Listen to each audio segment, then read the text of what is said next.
Amis de l'histoire du roman historique, bonjour. Donc, deuxième épisode de la France-Afrique. Je vous rappelle les livres sur lesquels qu'on lit, quoi, en fait. Hein. Les livres d'études, si vous voulez, d'études historiques en quelque sorte.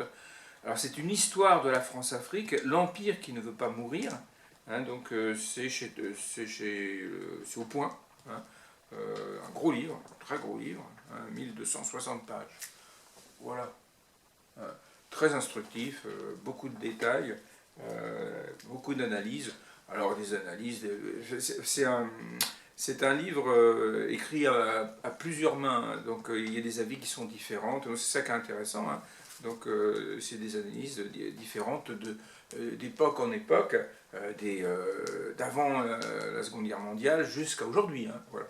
Donc ça c'est le premier livre. Le deuxième livre, donc comme souvent, c'est en quelque sorte le roman historique, bien qu'au moment où il a été écrit ce n'était pas un roman historique, hein, c'était un roman contemporain, mais on peut le voir de cette manière-là aujourd'hui, hein, parce que le roman lui-même a été édité, faut que je regarde, je ne me souviens plus, il a été édité il y a quelques temps déjà, hein, donc c'était en 2004, hein, non en 98, hein, donc c'était au XXe siècle même. Hein. Donc il s'est écoulé presque une génération, parce que c'est 30 ans une génération. Donc après une génération, après 30 ans, on peut estimer qu'on est dans le domaine historique, donc dans le roman historique. Donc bien entendu, ça ce sont des sources d'une analyse d'aujourd'hui, et ça c'est un roman d'hier en quelque sorte. Donc c'est un peu bancal, mais ça nous donnerait des éléments pour faire ce genre de livre, même si en Europe on n'a pas cette vision africaine de la situation, et d'après ces sources-là. Voilà, donc le roman d'illustration c'est Amadou Kourouma, hein, l'auteur, grand auteur africain. Alors, je ne vais pas vous réexpliquer son parcours, je l'ai fait la dernière fois. C'est en attendant le vote des bêtes sauvages, hein, qu'on verra ça, une autre semaine. Voilà. Donc ça c'est au point aussi. Hein. Donc, ça avait été édité dans le passé au Seuil. Hein. Voilà. Donc j'ai choisi pour vous cette semaine une page, à la page 376, Papa. Voilà, page 376. 376. Où est-ce 376, 374, 75, 76. C'est un couillon, on ne pourra jamais rien faire avec lui. La relation ambivalente que le général de Gaulle entretient avec Jean Bedel-Bokassa, président de la Centrafrique, est modèle caricatural de l'élite africaine assimilée et particulièrement révélatrice. Ayant pris le pouvoir à son propre cousin David Dacko, le 31 décembre 1965 à l'occasion du punch dit de la Saint-Sylvestre, Bokassa affiche d'entrée de jeu une fidélité absolue à la France. L'ancien tirailleur, qui s'est enrôlé dans l'armée coloniale en mai 1939, qui a combattu avec elle en Indochine et qui se flatte de posséder la nationalité française, voue un véritable culte au général de Gaulle, ce qui n'est pas vraiment réciproque si l'on en croit le journal de Foccart. Ayant reçu une lettre du punchiste centrafricain, le 10 janvier 1966, le président la tend avec mépris à son conseiller, qui lui vante l'extrême francophilie de Bokassa. Oui, mais c'est également un couillon, rétorque le général, et on ne pourra jamais rien faire avec lui. Dans les mois suivants, De Gaulle nuance cependant son jugement. Certes, Bokassa n'est pas un type sérieux. C'est un soudard et un cinglé, mais c'est tout de même un brave bougre, estime le général en juillet 67. Le seul désagrément avec Bokassa, c'est son indécrottable manie de donner du papa au président de la République française. Ce dernier fait part de son agacement à Foccart. Le 22 septembre 1967, au sortir d'un entretien en tête-à-tête avec le maître de Bangui. Il est insupportable, il continue à m'appeler père. Il n'y a rien à faire, je lui ai dit, vous m'agacez, cessez de m'appeler comme cela, faites comme tout le monde. Il m'a répondu une fois de plus, oui papa, c'est sans espoir. Mais le général estime que c'est au total un personnage un peu extraordinaire, un type assez exceptionnel. Il faut l'aider et finalement, il n'est pas si mal. Si l'on doit aider Bokassa, c'est non seulement parce que la France compte sur les richesses de son pays, où a notamment été découvert un gisement d'uranium, mais aussi parce que le président centrafricain est menacé par son bras droit, le lieutenant-colonel Alexandre Bansa. Ce dernier acteur central du punch de la Saint-Sylvestre menace de se retourner contre Bokassa, ce qui irrite fortement De Gaulle, persuadé que Bansa est accoquiné avec la CIA. Mais qu'est-ce qu'il attend pour le foutre dedans, demande-t-il à Foccart le 26 octobre 67. Cependant, lequel en profite pour réclamer et obtenir du président français l'appui de 2 sections militaires tricolores à Bangui pour défendre le régime de son ami Bokassa. Apprenant un mois plus tard que le président centrafricain semble s'être réconcilié avec son rival, De Gaulle se désespère. Alors, il est cuit. S'il n'a pas eu assez de coffre pour le liquider comme il le devrait, et je n'y peux rien. C'est Banza qui le bouffera. Alors ce ne sera pas le cas, hein, mais bon. Ça va être le contraire. Alors, ensuite, page 391, Biafra. 391.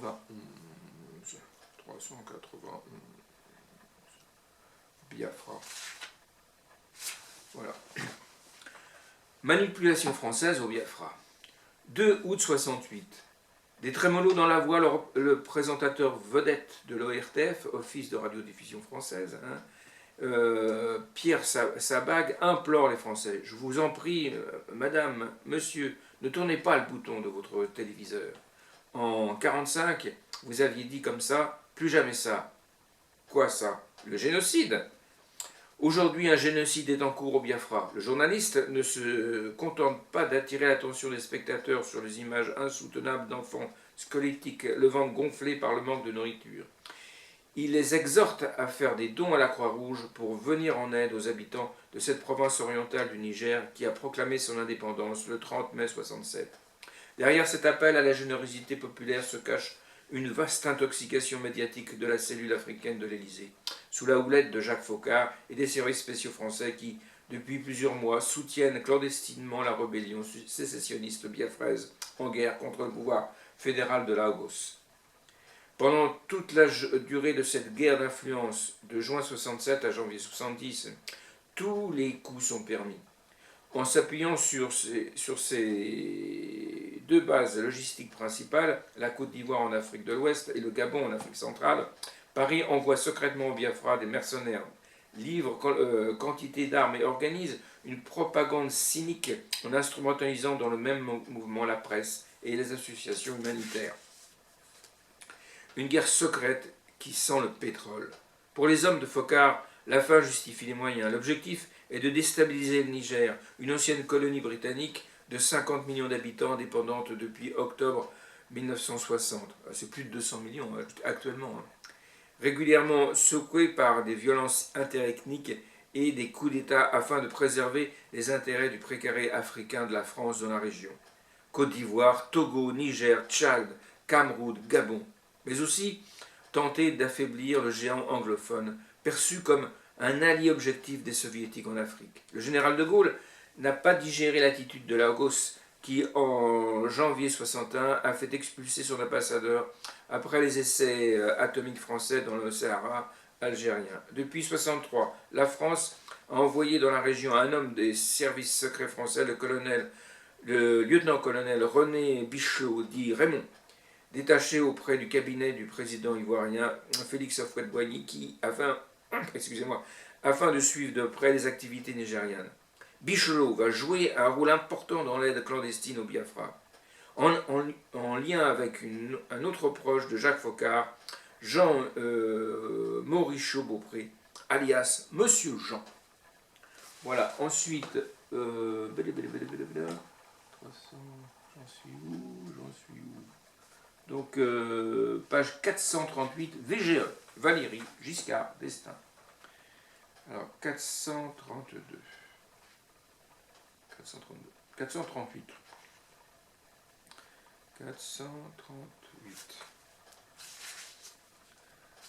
438. Donc on passe à une autre époque, hein, c'est après De Gaulle, c'est Valéry.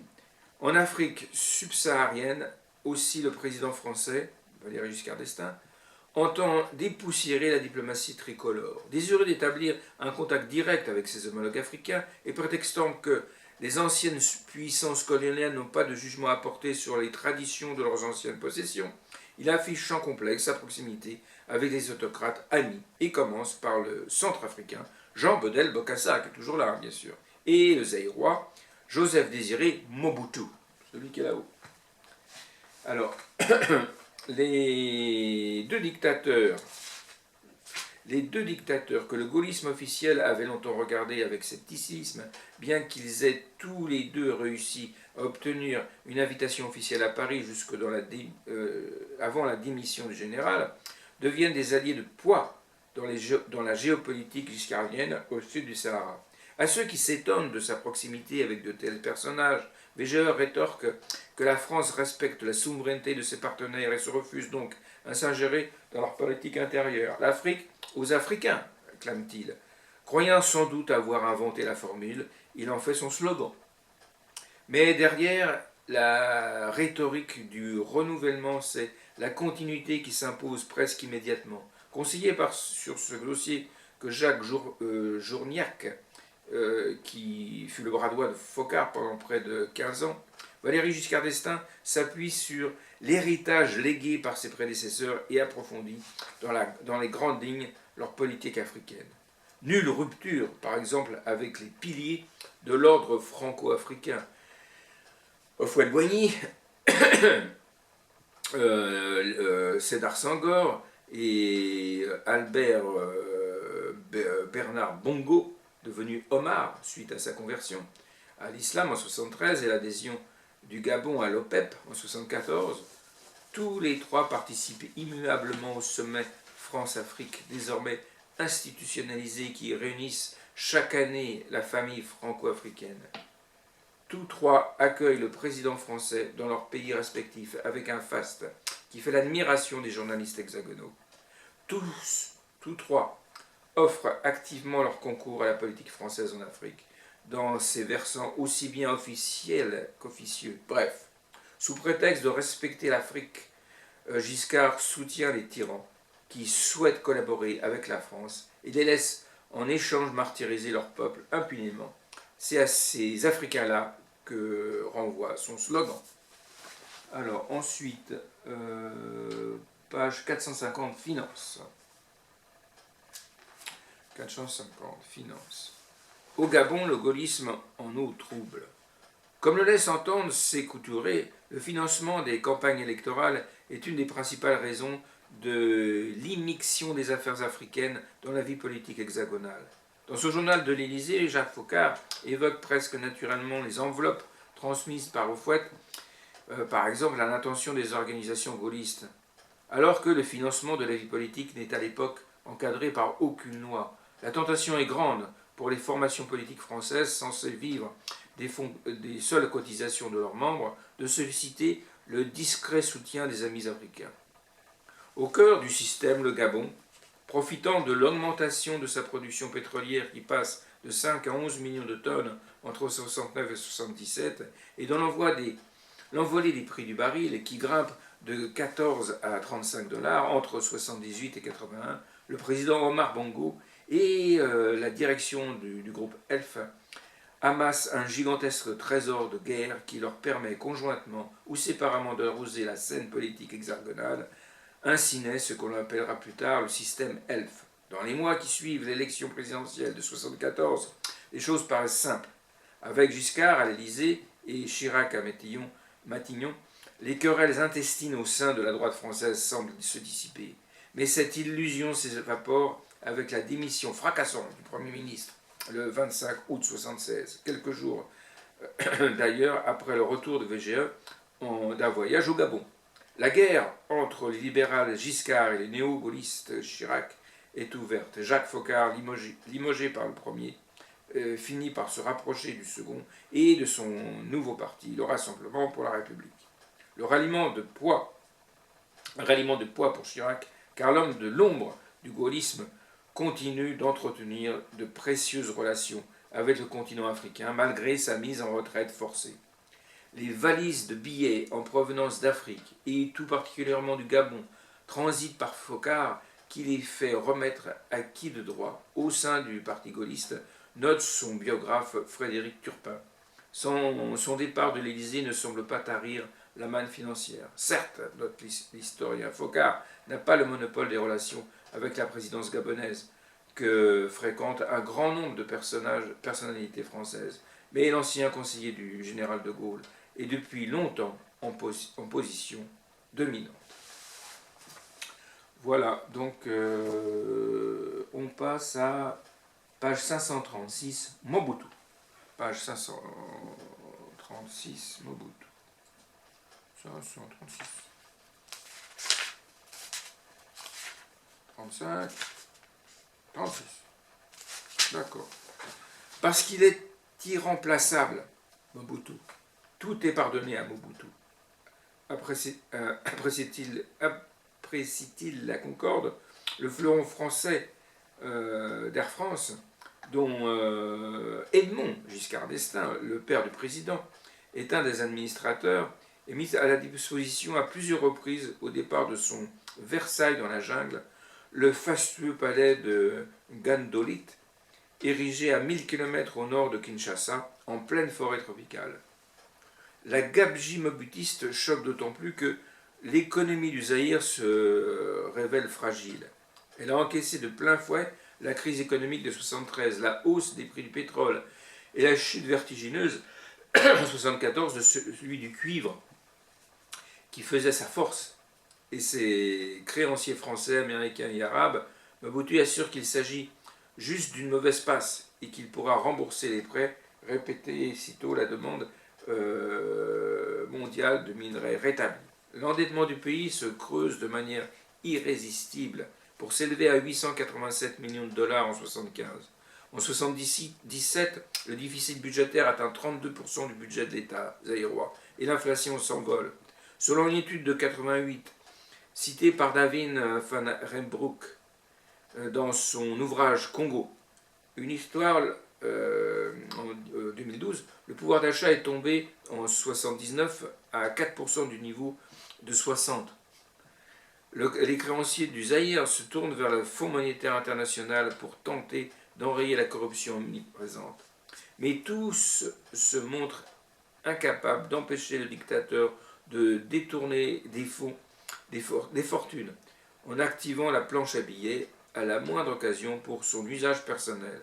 9 plans de stabilité, programmes d'ajustement structurel et 331 millions de dollars d'aide annuelle ne changeront rien à ce pillage en règle. En 1978, un auditeur allemand de la Banque mondiale, Erwin Blumenthal, est nommé à la tête de la Banque nationale du Zaïre. Un an plus tard, il jette l'éponge, écœuré. Le rapport au vitriol qu'il finalise en 1982 demeurera confidentiel. Blumenthal, grinçant, écrit qu'on ne peut pas plus empêcher Mobutu de piller qu'un chat d'attraper les souris. Voilà, Mobutu. Page 560, les 30 glorieuses du cul. Page 560.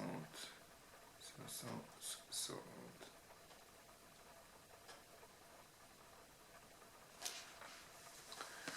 Voilà, bon, c'est une citation d'ambiance.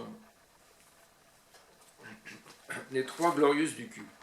Ce qui frappe dans le récit de Pierre Biarnès, c'est l'omniprésence d'anecdotes sexuelles et la formule salace. Le titre même de son livre dérive d'un refrain d'un chanteur ivoirien, Daouda, est une métaphore phallique.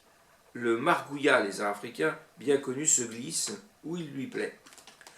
Tous les ragots y passent. Celui célèbre prétend à VGE une liaison avec la femme de Bakossa, accusation lancée par l'ex-empereur lui-même peu après son éviction. Ou celui, plus trouble, accusant au fouet d'avoir assassiné d'un coup de revolver sa maîtresse Bintou, la fille du grand écrivain malien Amadou Hampâté Bâ, qu'il avait surprise en train de se faire un chauffeur. confidence que Barniès dit tenir de Gérard Bouhan. Étalant ad nauseam ses obsessions libidineuses, Biarnès raconte par le menu ses expéditions dans les boîtes de nuit, les boîtes à filles et les bars à putes qu'il fréquente assidûment aux quatre coins du continent. Mais y avait-il un seul bar en Afrique qui ne soit pas à pute, s'interroge le journaliste en s'amusant de la facilité avec laquelle il s'attire les faveurs des jeunes africaines. Pas besoin de se mettre en frais pour lever une fille, note-t-il. Une bouteille de Samba, le lion, la célèbre bière de Katanga suffisait. La ch'touille est à chaque coup assurée. Mais, ajoute-t-il, plein de nostalgie, nous vivions en des temps bénis entre la vérole et le sida. C'était les 30 glorieuses du cul. De retour de mission, le journaliste du Monde retrouve les plaisirs quotidiens de Dakar. Il apprécie notamment l'atmosphère de chez vous, le bordel le plus chic de la ville, où, plusieurs années après l'indépendance, on trouvait encore des putes blanches. Biarnès offrira à la tenancière de l'établissement un exemplaire dédicacé d'un de ses nombreux ouvrages, à Solange qui, elle aussi, défend vaillamment les positions françaises sur les côtes d'Afrique. Biarnès ne précise pas si Solange a eu le temps de lire sa prose. Elle sera assassinée d'une balle dans la tête, probablement parce qu'elle en savait trop. Il ne précise pas non plus que cet assassinat, en réalité 2 balles dans la tête, fait suite à l'ouverture d'une enquête lancée par la police française et Interpol en 89. Chez vous note alors une dépêche AFP et la plaque tournante d'un réseau de proxénétisme mis en place en 55-56 par Alexandre et Solange Nemetti entre Bordeaux et Dakar. Le couple a traité en 30 ans, selon les policiers, plusieurs centaines de jeunes femmes françaises, africaines, colombiennes. Pendant que Pierre vaque à ses occupations, sa femme Monique poursuit ses activités à la Société africaine d'édition.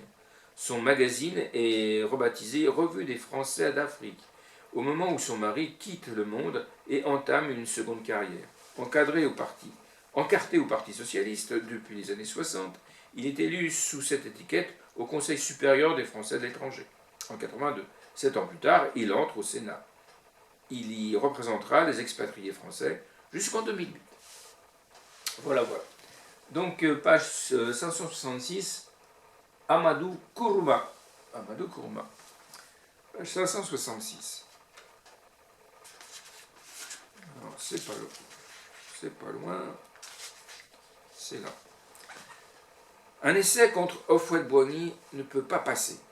Dans son premier livre, Les Soleils des Indépendances, en 70, Amadou Kourouma propose quant à lui une critique du régime de Félix Houphouët-Boigny.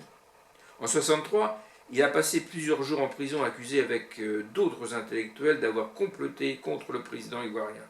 Cette expérience l'a marqué, tout comme le sort d'Ernest Boka, qui a démissionné de son poste de président de la Cour suprême pour protester contre les arrestations arbitraires et qui est mort en détention dans des conditions suspectes peu après avoir interprété à son tour en 64. Après avoir été interpellé à son tour en avril 64. Kourouma écrit pour témoigner, pour dire que ses camarades ont été injustement arrêtés. Houphouët était très puissant et appuyé par la police française et la politique de l'Occident. Il juge cependant qu'un essai sur lui ne peut pas passer, comme il l'expliquera plusieurs années après, et choisit alors de s'exprimer par le biais de la fiction. C'est donc en suivant le destin imaginaire de Fama Doumbouya, le prince malinké, déchu de son titre pendant la colonisation et non réhabilité après l'indépendance de son pays, la République de Côte des Ébènes, que les Soleils des Indépendances racontent de manière satirique, des frustrations nées après la décolonisation, les espoirs déçus, l'instrumentalisation de la justice, la corruption de l'administration, le pouvoir qui devient à la fois paranoïaque, népotique et manipulateur. Toutefois, ce livre ne paraît pas tout de suite en France. Les maisons d'édition françaises sollicitées par Kourouma rejettent son manuscrit.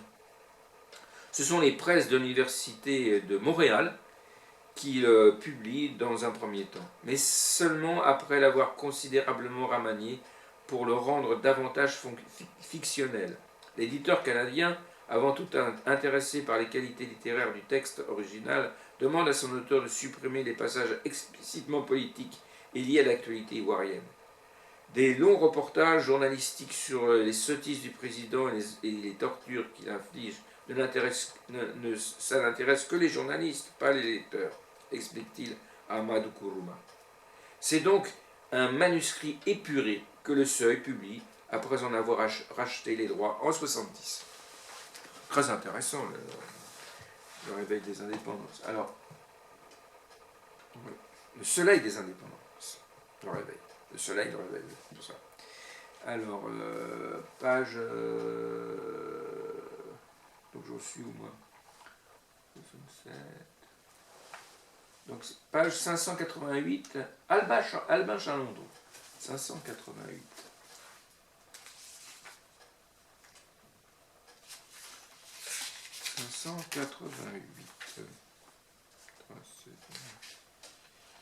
Albin Chalandon.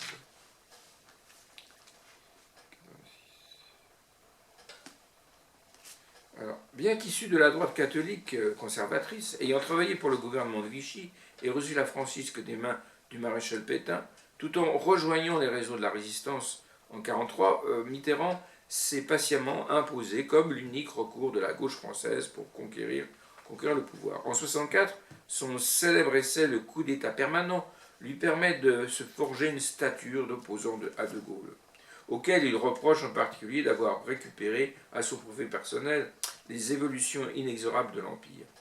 On nous épargnera, je l'espère, le couplet rituel sur l'esprit divinateur du général, sur son attitude à pressentir les déroulements de l'histoire, écrit-il.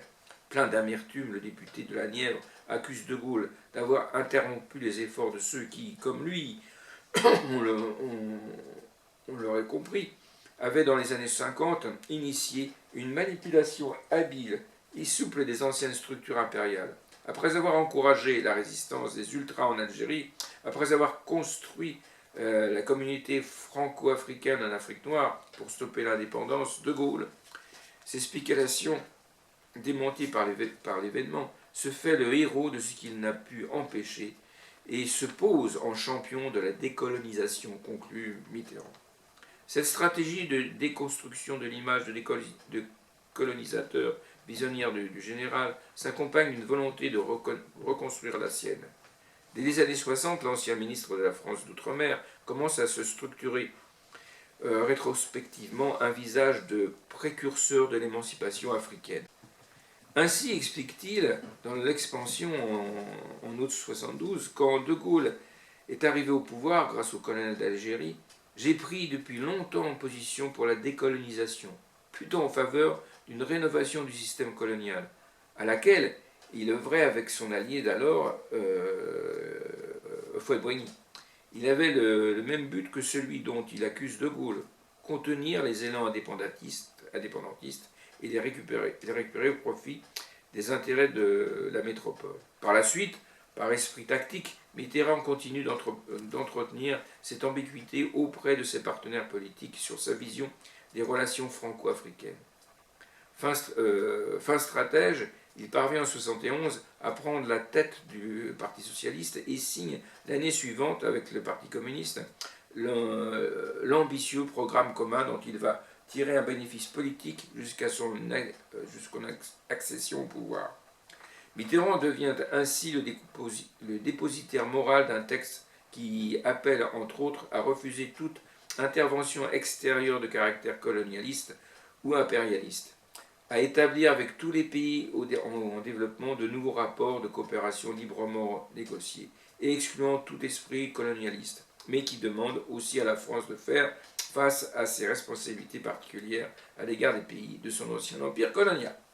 Voilà, c'était la position de Mitterrand. Je me suis trompé, hein, c'était pas Albin Chalandon. Albin Chalandon, c'était Mitterrand. Donc, justement, on va essayer. 88. Donc, on va passer au Rwanda. Voilà, page 624. 624. Alors là, du coup, on est en plein mitterrandisme. Là. Alors, maintenir la stabilité et contrôler l'influence anglo-américaine au prix d'un génocide. Le 10 mai 1994, alors qu'il entame sa 14e et ultime année au pouvoir, Mitterrand répond au traditionnel exercice toujours très convenu de l'entretien télévisé alors que le génocide des Tutsis est en cours depuis plus d'un mois au Rwanda. Le 6 avril, l'attentat contre le président Juvenal Habyarimana y a en effet donné le signal de départ d'un coup d'État et de l'extermination d'un supposé ennemi de l'intérieur préparé par les extrémistes Hutus depuis des mois.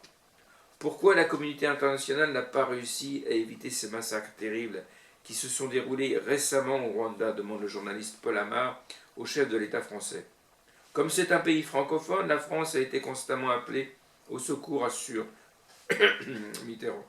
Nous y avons envoyé des soldats à la fois pour aider à sauvegarder nos compatriotes qui vivent au Rwanda et sauvegarder en même temps ce que nous avons fait. Nous n'avons pas envoyé d'armes. Nous n'étions pas là pour faire la guerre. Nous n'étions pas là pour faire la guerre, pour une interrogation. Demande Patrick Poivre d'Arvor. Non, nous ne sommes pas destinés à faire la guerre partout, même lorsque c'est l'horreur qui nous prend au visage, rétorque François Mitterrand.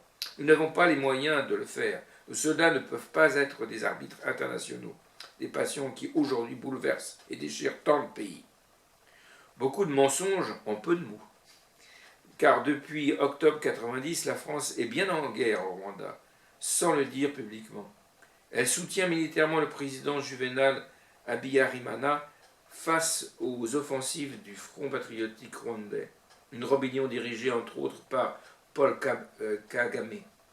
Malgré de multiples signaux d'alerte politique, militaire, diplomatique ou émanant du renseignement sur la préparation d'un génocide des Tutsis par l'aile dure du régime qui fera selon l'ONU 800 000 morts, la France poursuit son soutien à Kigali en continuant même à livrer en plein massacre des armes par des voies détournées, contournant ainsi l'embargo international.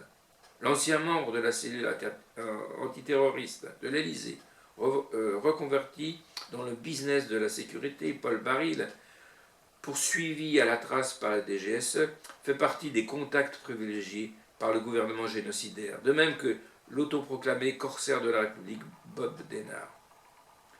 Avant, pendant et après le génocide des Tutsis, l'État français a traversé à travers une poignée d'hommes, François Mitterrand, une partie du gouvernement et quelques hauts gradés, soutient le pouvoir extrémiste Hutu, avec en arrière-pensée cette idée fixe de maintenir la stabilité du régime en place et de contrer l'influence anglo-saxonne dans la région. La France ne le sait pas, mais nous sommes en guerre avec l'Amérique, confie François Mitterrand à la fin de son mandat à Georges-Marc Benamou, qui le rapporte dans son livre Le Dernier Mitterrand. Oui, ils sont très durs, les Américains. Ils sont voraces. Ils veulent un pouvoir sans partage sur le monde. C'est une guerre inconnue, une guerre permanente, sans mort, apparemment, et pourtant une guerre à mort.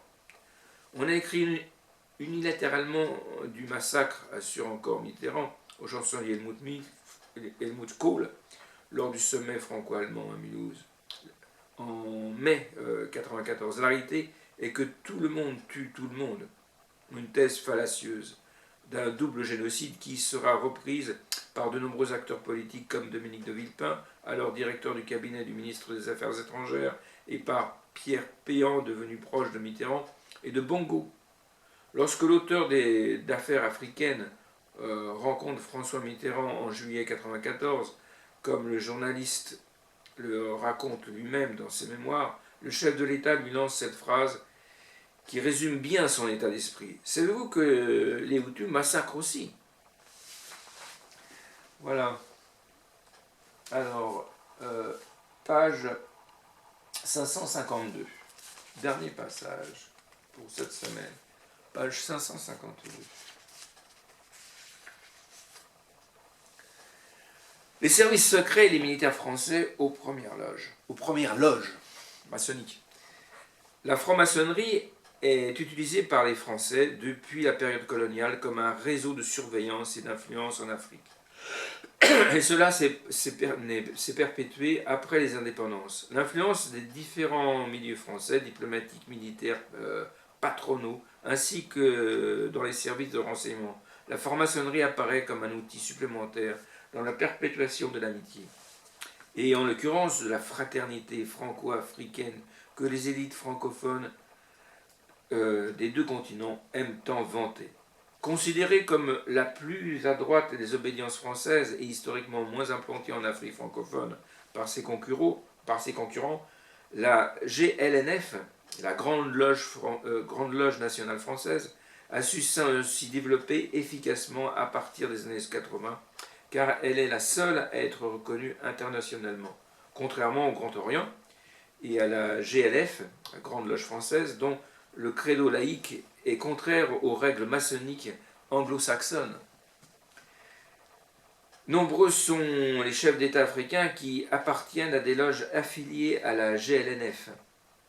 Renaud Le Cadre et Ghislaine Ottenheimer recensent ainsi parmi les vieux alliés de la France, en plus d'Omar Bongo et de Sassou Nguesso, Blaise Compaoré et au Burkina Faso, Idriss Déby au Tchad, Hassan II au Maroc, et le Camerounais Paul Biya, également affilié à la Société ésotérique des Rose-Croix, comme l'explique Jeune Afrique en novembre 2016. On y trouve aussi, depuis les indépendances, des hommes de clé du renseignement et du pétrole, comme Pierre Guillaume, ancien ministre des Armées et premier patron d'Elf, et le Monsieur Afrique du groupe pétrolier français, André Tarallo. Le Grand Orient n'est pas en reste. Le Grand Orient, c'est l'obédience la plus importante en France. L'obédience maçonnique, à l'origine avec la GLF, des premières loges coloniales, compte dans ses rangs depuis 1959, au moment où il est entré chez le pétrolier Mobil Oil, depuis celui qui deviendra en 1989 directeur des affaires générales d'Elf, Alfred Sirvin. Ou encore Fernand Vibaud, dont la carrière va du cabinet du ministre Gaston Defferre au moment de la loi cadre à la fonction de représentant personnel de Jacques Chirac auprès des chefs d'État africains, aux côtés de Jacques Foccart dans les années 90. Nommé en 1994 au cabinet du ministre de l'Intérieur Charles Pasqua, Claude Guéant, qui poursuivra sa carrière auprès de Nicolas Sarkozy, est également un initié du Grand Orient, selon Renaud Le Cadre et Ghislaine Ottenheimer. Une des règles d'or héritées de la tradition maçonnique est qu'un maçon doit prendre le risque de tout sacrifier pour venir en aide à un frère. Cette règle favorise le renvoi d'ascenseurs entre initiés. Un atout que ne rechigne pas à mobiliser Guy Pen, conseiller pour les affaires africaines de François Mitterrand au début de sa présidence. Mais aussi Christian Nocci, ministre de la coopération de 83 à 86, et son chef de cabinet, Yves Charlier, membres tous deux de la loge Victor Schœcher, confondée par Guy Pen et affiliée au Grand Orient. Lors de l'affaire Carrefour du développement, dans laquelle Charlier et Nocci sont accusés d'avoir détourné plusieurs millions de francs, les complicités maçonniques joueront à plein, notamment dans l'achat d'un château en Sologne, volet le plus excentrique de l'affaire, même si à l'époque cet aspect du scandale passe complètement inaperçu. La franc-maçonnerie agit ainsi comme un possible nœud de corruption, selon l'expression du juge du pôle financier de Paris. Pour les dictateurs, amis de la France, avoir dans les entourages des frères de Lumière donne donc l'opportunité de consolider des liens avec des personnes au cœur du pouvoir à Paris. Après tout, la plupart des ministres de la coopération ne sont-ils pas francs-maçons, de Christian Nocci à Charles Josselin, en passant par Jacques Godefroy. Voilà, donc on va s'arrêter là pour cette semaine. Je continuerai la semaine prochaine pour en finir avec ce gros ouvrage. Et puis ensuite, on pourra s'atteler à Madoukourma ce livre magnifique. Voilà, je vous souhaite une bonne semaine à tous et à très bientôt.